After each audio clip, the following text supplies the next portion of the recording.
दिल्ली येथे सुरू असलेल्या आंदोलनादरम्यान प्रसारमाध्यमांशी संवाद साधताना मनोज जरांगे पाटील म्हणाले की सरकारने मराठा समाजाच्या मागण्यांकडे गांभीर्याने पाहण्याची गरज आहे।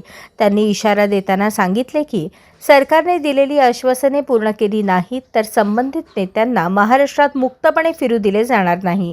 तसेच आंदोलन पूर्णपणे लोकशाही मार्गाने आणि शांततेत केले जाईल। मात्र समाज आता अधिक काळ प्रतीक्षा करण्यास तयार नसल्याचेही त्यांनी नमूद केले। सरकारने यापूर्वी अनेक आश्वासने दिली मात्र त्यांची प्रभावी अंमलबजावणी झालेली नाही असा आरोपही जरांगे पाटील यांनी केला। समाजाला आता केवळ आश्वासने नकोत तर ठोस निर्णय हवेत असे ते म्हणाले।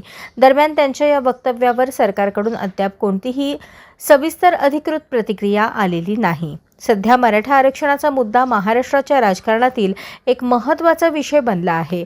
येत्या काही दिवसात सरकार आणि आंदोलनकर्त्यांमध्ये चर्चा होणार की आंदोलन अधिक तीव्र होणार याकडे संपूर्ण राज्याचे लक्ष लागले आहे।